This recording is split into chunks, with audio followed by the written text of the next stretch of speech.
Shabbat Shalom. Shabbat Shalom. Thank you. Miriam. Who is this person? Because she flits about throughout the story of the Exodus. But to be honest, she doesn't get as much attention in our discussions as she perhaps deserves. So let's just do a quick review. When I say Miriam, you tell me what about her? What springs to mind? Moses' sister. Moses' sister. Exactly. Finder of water. What's that? Finder of water. Finder of water. Indeed, when she passes away, the well seems to have disappeared, and so it is understood by Midrashic interpretation that that meant the well was there on her behalf. And in fact, when it disappears is when we get Moses striking the rock for that second time that ends up disqualifying him from entry into the land of Israel. So clearly this was an important role that she was playing. What else do we know about Miriam? Leading the worship after the events of the Sea of Reeds.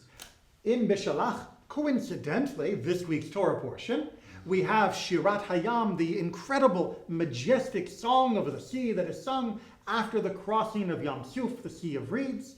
And we get, parenthetically, after the entire song is done, and Miriam also led the song with the timbrel in hand and with the women singing along beside her. Interestingly enough, when we see her there, she has two titles that are given to her. Prophetess.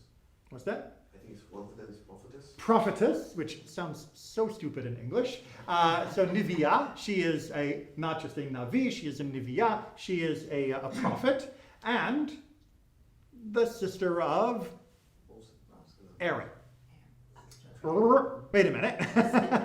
Not what we were expecting, right? I mean, Moses launches the Shirat Hayam. He is the song leader, if you will, at the beginning of the entire recitation. Come tomorrow to hear it.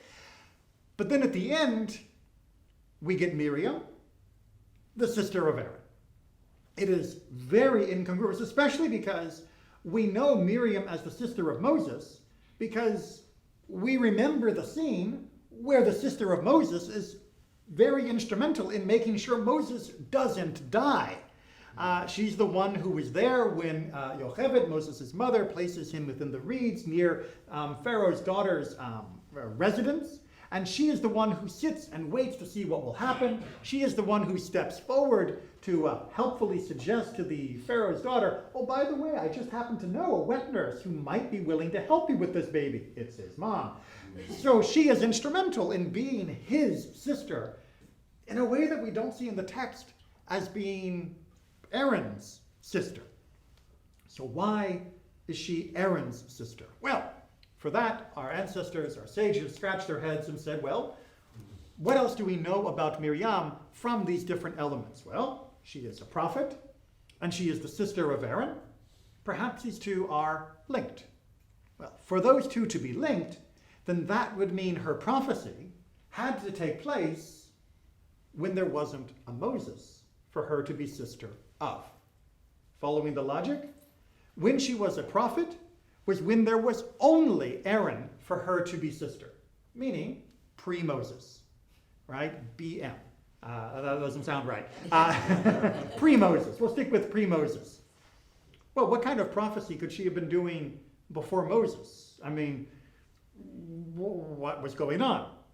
Well, what was the issue going on at the time of before Moses?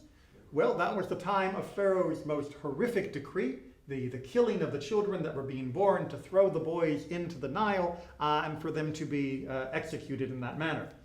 Well, say our sages, you can imagine that under such an edict, it would probably put a little bit of a dampener on the love life of the average Hebrew.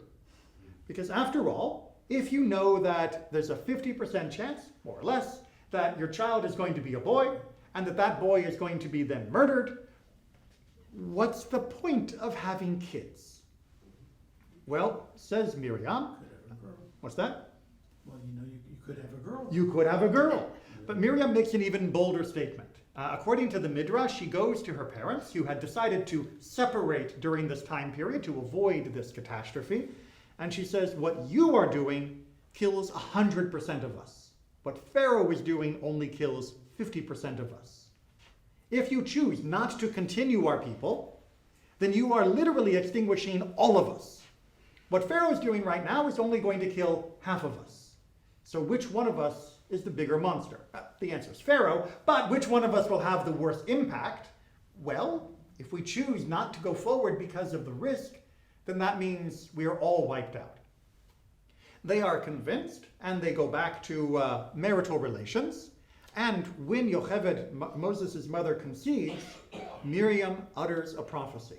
She says, this one will deliver us from Pharaoh. At the time of that prophecy, whose sister was she? Aaron's, because Moses wasn't born yet. And so, by putting Aaron, the sister of Aaron, next to Miriam the prophetess, the rabbis were able to say the Torah is trying to hint at us that it was Miriam indeed, before Moses was born, that convinced our people to go forward, to face that challenge, to take the risk, to try and see a way forward that would eventually lead to the birth of Moses and thus the redemption of our entire people from Egypt. Pretty important person.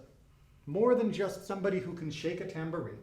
More than someone who can just repeat a song that her brother is putting together. More than just Moses' sister. She was somebody who stood up at the darkest time and said, there is a way forward. It's not going to be easy. It's not going to be pretty. And unfortunately, there is going to be much hardship. But if we are willing to risk it, if we are willing to move forward, if we are committed and believe in what it is we are trying to find, then this is the only path forward. And she was the one who saw in that conception of her brother Moses, that little baby that would eventually be down in that basket, that this was going to be the path to our redemption. There is, of course, one more explanation that our sages give, which is too good to ignore, which is also this is a way of sneaking Aaron into the story. Because otherwise, you get billing for Moses, you get billing for Miriam, and poor Aaron is left out of the greatest song ever sung. And so by giving him the connection to her, it allows him to be brought in, and thus all three of the siblings are able to share the stage for just this moment of a very special reading in the Torah, which I think is nice, that they didn't want to leave their brother Aaron out, even though, he wasn't always the perfect brother and had a number of mistakes of his own, that it was nice of them to include him as well. Shabbat Shalom. Shabbat shalom.